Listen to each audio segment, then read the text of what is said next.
My name is Noah Bernemoff, and I'm the owner of Mile and Delicatessen, the Mile and Sandwich Shop in New York City.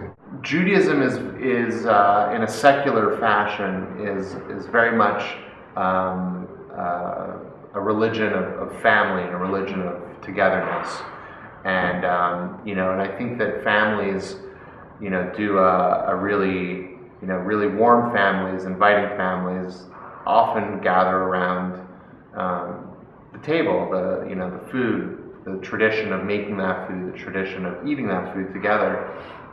And so, my Judaism developed in a secular manner that was very, very closely related to the holidays, to the Sabbath, and to the foods that we ate then. I think secular Jews are kind of forced to consider Judaism as a set of traditions, more so than a set of religious regulation.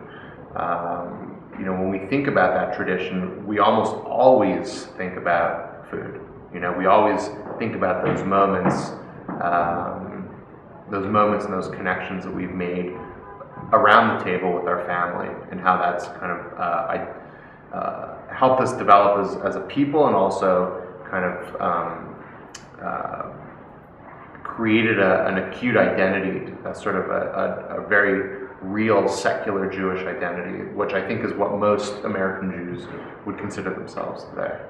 When we look at chicken soup, and we look at schmaltz as being this sort of like byproduct of the many things that we were doing with chicken, which schmaltz is chicken fat, what we're seeing and what we're telling is a sort of historical journey of the Jews through many eras of oppression and the need for resourcefulness. I don't think there's one hard and fast definition of Jewish food. I think that at least I'm willing to accept all the definitions.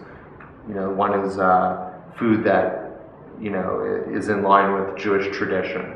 Then there are foods that are created by Jews in the context of their kind of their life as a Jew and their Jewish identity. And then there's also the third argument that it's food eaten by Jews.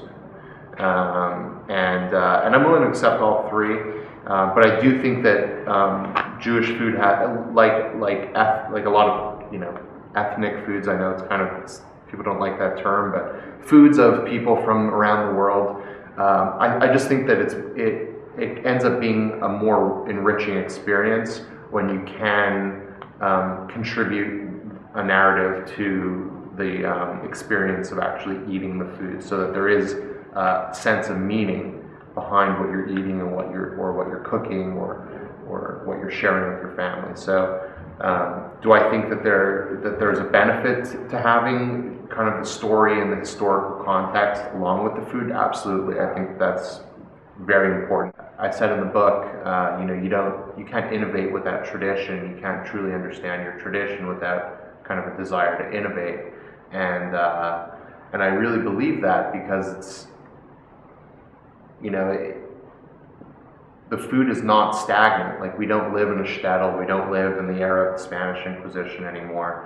Like, cholent can be something that, or tefina can be something that kind of is not necessarily made, and it's not necessarily a 24-hour dish. I mean, maybe there's a way to make a better cholent in less time or more time, or it's like different technique, different way of doing it. And I think that, there is, and there are better ways of making our foods, and we should be willing to do so and to try them out without really kind of backing the bus over tradition. I think there's a fine balance, and it's not the easiest kind of balance to strike. It's easy to just put bacon in something and call it a day and say, yeah, it's obviously good.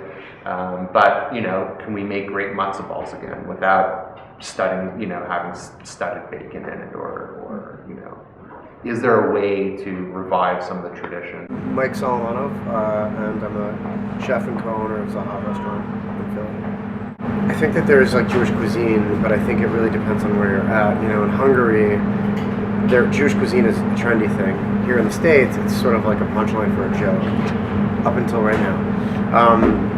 And Jewish cuisine in Israel is essentially everything there. So I think that you do have to be mindful, because I think the geography and history and as I said before, the diaspora are really relevant, and the geography of the Jews and sort of where they ended up, and to what food trends are really being discussed and used today. So I think that all those things have to be considered. And I think Jewish cuisine, I mean, that's sort of a loaded term. So I don't know if you could actually call something exactly Jewish cuisine, because I think the Jews have sort of, acquired a lot of different cuisines and in the history of a few thousand years, adopted them to, kashrut, or to, part of like the spice trade and part of tradition. So. My name is Lior Lev Serkars, and we're here at La Boite, which is home for La Boite Épice, which is the spice box, and La Boite Biscuit, which is the cookie box or the biscuit box. I think the connection between Judaism and food, and there definitely is for many reasons, is the fact that the culture there's eating in any occasion pretty much, from praying to ceremonies to celebration, and every occasion, whether it's personal or more cultural, involves food. So that's, I think, number one. So everybody grows up eating and somehow having this connection between what kind of dish relates to what kind of holiday and what kind of celebration or event. And then depending on your family's background, whether they're Ashkenaz or Sephardic, etc., there's different influences that probably come from the original birthplace of that family. But definitely, the nice thing about it is that wherever you are, if you're Jewish, you probably know a good amount of dishes that are relevant for these types of occasion of the holiday. So, and I think it's nice because Jews are spread all over the world, and it doesn't matter where you are, you take that tradition with you. You celebrate New Year's or Passover or even Hanukkah. It doesn't matter where you are, and so I think that's why people generally are involved in cooking. And I think also the fact that families get together to eat. So growing up, you see a lot of cooking at home, comparing to other cultures, maybe even like the US, where a lot of things are bought, prepared, made, semi-made, or frozen, thawed, and microwave. And so you're not exposed actually to cooking and cooking techniques, seeing your mother, grandmother, or somebody in the family cooking. Rabbi Claire Green of Philadelphia. Food is basic. Food is basic in all communities. And so I think, to my mind, I'm happy that Jews are particularly obsessed about food, because we should be obsessed about food, because that's the one place where all of us participate. Only 50% of us are involved in synagogue life, and sometimes people say that means that you don't care. And we have to be careful to remind ourselves that in our tradition, the most important things in our religion happen not in the synagogue, but in the home. It's what happens at the table. Passover happens at home. Sabbath happens at home. The most important day on the Jewish calendar happens every 7 days. It happens at home. There's a Friday night meal, a Saturday morning meal, Saturday afternoon meal, another repast, and then an evening meal to say goodbye to the Sabbath that began with Friday sunset and ends with Saturday sunset. All of this expressed through food, all of which needs to be planned, all of which is like a play. The food is the most elegant prop that we all participate and partake of. It is remarkable. It has the same transformative power as anything you could ever imagine. And what's really nice is it can be done your way.